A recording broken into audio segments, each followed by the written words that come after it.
You know what? I'm going to go ahead and cut to the chase, okay? This device right here, this Presa 75 TC, I like the way it feels. It's ergonomical. I like the matte finish. It's not a fingerprint magnet. It feels much better. To me, it feels much better than this IPVD2, but the problem is, with this device, this Presa 75 TC, it doesn't have step down. This device, this IPVD2, it doesn't have step down either, but there's a way around step down with this IPVD2. You can switch it over to titanium. I like it between 550 and 580 degrees, and you're good to go. With this one, this Presa 75 TC, there's no way around it. If you switch it to titanium, it's just going to switch it back to power mode. That sucks. Sucks! And this is just with the Presa that I own. Maybe I received one of the first ones. Maybe this Presa 75 TC now has step down. But the one I have, it does not have step down, and that's a big bummer. A big bummer, because I'm a big fan of Kanthal. I'm a big fan of nichrome. That's just a killer for me. But if you're the type of vapor, you don't really, use Kanthal. You don't use nichrome. You use nickel, you use titanium. You like to vape in temperature control. You're going to love this. You'll probably like this better than the IPVD2. So all that being said, the RDA I have sitting on this Presa 75 TC is this new Indestructible by Jabo and Wismec, or Wismec and Jabo. The build I have in here is a single NI200 build, 24 gauge. She's reading at 0.08. I'm vaping her at 450 degrees at 40 watts. Here we go.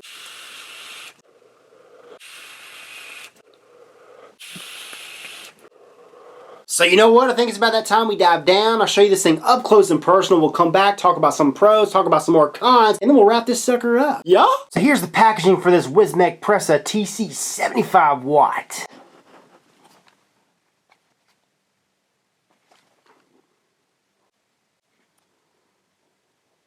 Pop the lid, and the first thing we are going to see is our Presa TC 75 watt. And then underneath that, what do we got? We got, ooh, a user manual.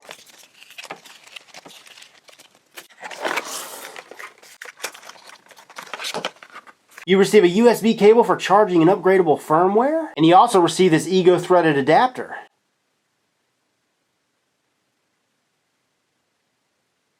So here's an up close look at this Presa TC 75 watt. First, the measurement, she's about 85 millimeter by about 39 millimeter by about 23 millimeter. At the top, she's got Presa TC engraved.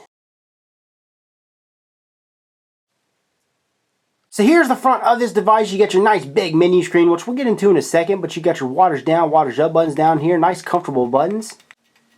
You also have your USB port for charging an upgradable firmware. An up close look for you. So this panel right here is your firing panel, or your firing button, and I tell you what, it is nice, clicky, easy to press, super comfortable.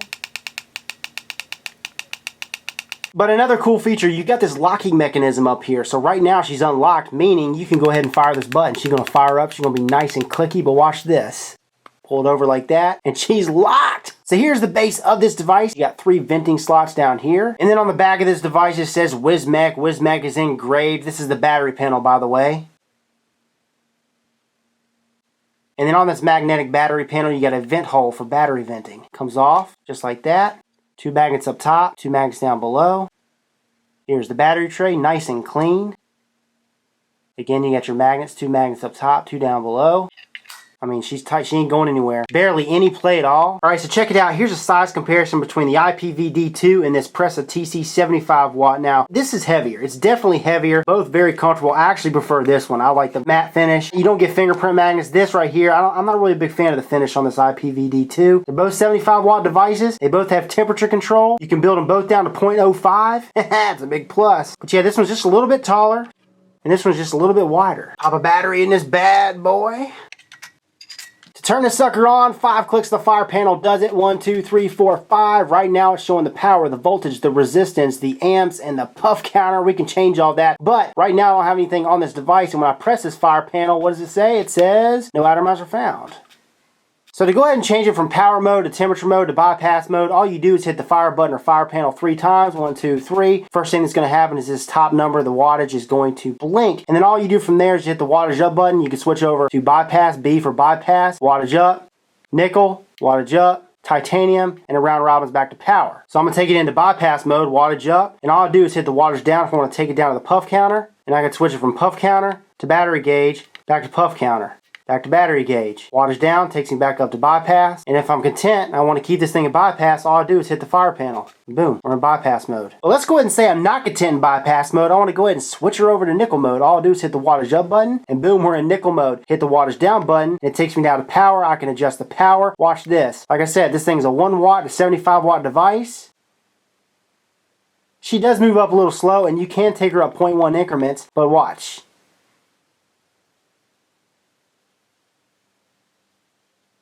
She's at her 75 watt max. Watch this. Hit the wattage up, and she round robins. I love it. I love that feature. I love the round robbing of the wattage.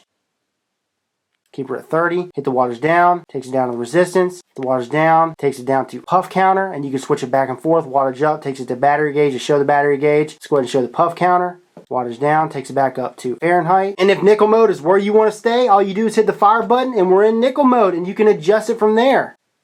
2 to 600 degrees Fahrenheit or 100 to 315 degrees Celsius. Hit the wattage up and it round robins. 100 up to 200 Fahrenheit. It just round robins, guys. Alrighty, so I got this Star Pro tank sitting on here. I got a nickel coil head in here. She's reading at 0.15. Actually, she's reading at 0.17, but it's a 0.15 ohm nickel coil head I have in here. I've got her set to 550 degrees at 30 watts. Now, the first thing you want to do is you always want to lock the resistance in at temperature mode.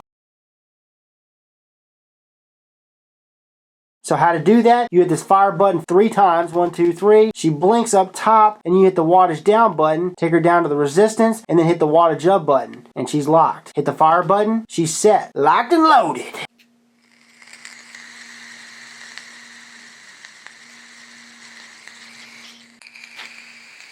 Oh, she's a rockin'. So just to show you, I popped this indestructible RDA on here. I've got her back to power mode. I got a 0.6 ohm single coil builder in here, and then she's going to fire up just like so, and then kicking some arse. So to lock the wattage, all you do is hold down the wattage down, the wattage up buttons down at the same time while this device is on. Hold them down. Can't adjust it up, can't adjust it down, but you can fire it.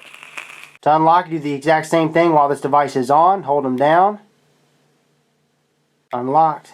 Now you can adjust it. To take this thing in stealth mode while this device is on, hold down the fire panel and the wattage down button down at the same time. Stealth mode. To turn the stealth mode off, do the exact same thing. Back to normal. Okay, so in order to flip this screen, what you got to do is turn this device off. 1, 2, 3, 4, 5. Once the device is off, what you want to do from there is hold down the wattage down, wattage up buttons down at the same time. And she flips. I'm going to flip her back because I like her the other way. While this device is off, if you hold down the fire button and the wattage down button down at the same time, watch this. So that right there, boys and girls, an up close look at this Presa TC 75 watt. Let's go ahead and take her back to FaceTime.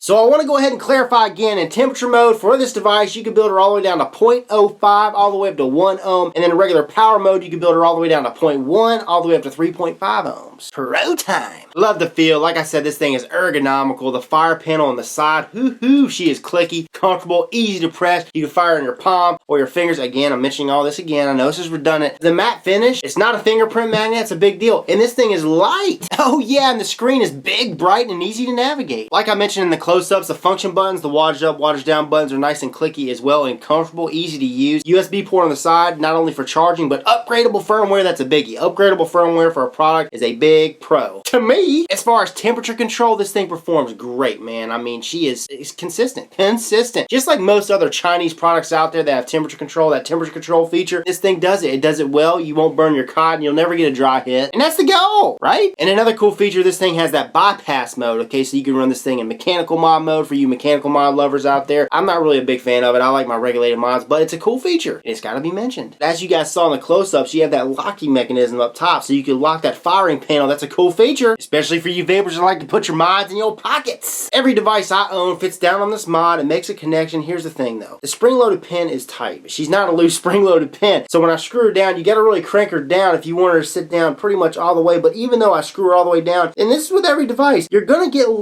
just a tiny bit of a gap, okay? And it's a little bit crooked. That's just being nitpicky. But from afar, I mean, this thing looks like it sits down flush. But the point is, this thing makes a connection. Every device I own makes a connection. It fires up. Oh yeah. Now the cons. This thing right here, not having step down, is a biggie, man. I mean, that's a deal breaker for me. Like I mentioned before, okay, everything I screw onto this device is going to sit, I mean, it's going to sit a little bit crooked, and there's going to be a tiny bit of a gap. Like I showed you guys in the close-ups, this thing is a single 18650 mod, and for you guys that like to vape at its max, 75 watts, 70 watts, 65 watts, 60 watts, watts, it's going to go through the battery life, man, fast. Now, as far as price point goes for this mod, I'm seeing this sell online all the way down from 39 bucks all the way up to 65 bucks. So I want to say about an average of $50. So here's the deal. All the shops I know of are not selling this, okay? But I'll post a link in the description to all the shops, all the legit shops that I know of that will be selling it, okay? Now on to the big question, the big answer of the day. You already know. I mean, the deal breaker for me is step down. This thing does not have step down. I like to vape between 25 and 50 watts. Mostly 25 to 35 watts, I would say, for most of these devices lately, okay? It may fluctuate over time, but that being said, just because I say I'm not going to buy something doesn't mean you have to go out there and not buy it. Well, I hear people say, oh, if Rip doesn't buy it, I'm not going to buy it. That's baloney. That's the worst. This is why. I mean, everybody's got their own taste. All this is subjective. For some of you guys out there who like to vape all the way up to 75 watts, it's not going to make a whole hill of beans, okay? It's not going to matter that this thing doesn't have step down. But for some of the guys that like to vape at lower wattages, I don't recommend it. I don't recommend it.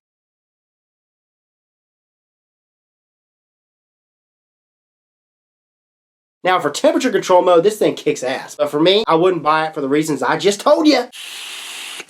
This is Rip Trippers, and remember, smoking is dead, vaping is the future, and the future is now.